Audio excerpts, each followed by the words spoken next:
দিলখুশ নাস্তা। বন্ধুরা, চলে এলাম আরও একটি ভিডিও নিয়ে। তো ভিডিওটি প্রথম থেকে শেষ পর্যন্ত দেখার অনুরোধ রইল। তো বন্ধুরা, আমি এই সকালবেলা ঝটপট করে চিতই পিঠা তৈরি করে নিলাম।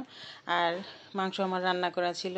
এই চিতই পিঠাটা খেতে কোনো শীত গ্রীষ্মের প্রয়োজন হয় না, সবসময় খাওয়া যায় ঘরে যদি থাকে রান্না করা মাংস। তো বন্ধুরা, আমার মাংস রান্না করা ছিল, সেই জন্য আমি চিতই পিঠা তৈরি করে নিলাম। আর সবাই সকালবেলা তৃপ্তি করে খেয়ে নিলাম। মেহমান ছিল, সেও খেয়ে অনেক মজা পেল, তার দিলটা খুশি হয়ে গেল।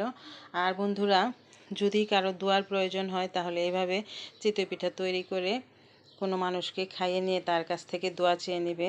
আর দিল যদি খুশি হয়ে যায়, সে কিন্তু এমনি তোমার জন্য দোয়া করে দিয়ে যাবে।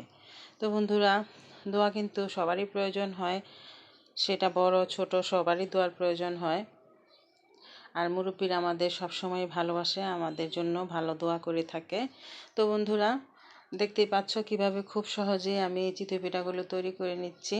আমার পিঠাগুলো কিন্তু ঝটপট তৈরি হয়ে যায়। আর চিতই পিঠার এই ফুল রেসিপিটা আমি আজকে আবারও শেয়ার করছি মুখে।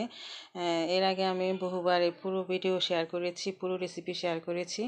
এই চালটাকে আমি 7 থেকে 8 ঘন্টা ভিজিয়ে রেখেছি। আর সকালে ব্লেন্ড করে নিয়েছি স্মুথভাবে। তারপর আমার ছাদ বাগান থেকে তোলা কিছু পুদিনা আর কাঁচামরিচ কেটে দিয়ে দিয়েছি, সাথে লবণ দিয়েছি। ব্যাটারটা তৈরি করে একটা তাওয়া বসিয়ে দিয়ে খুব গরম করে তাওয়াটার মধ্যে আমি ব্যাটারগুলো দিয়েছি। আর পিঠাগুলো ঝটপট তৈরি করে নিয়েছি। দেখতেই পাচ্ছ অসংখ্য ছিদ্রযুক্ত এই সুন্দর পিঠাগুলো দেখলে কিন্তু মনটা ভরে যায়, খেতেও ইচ্ছা করে।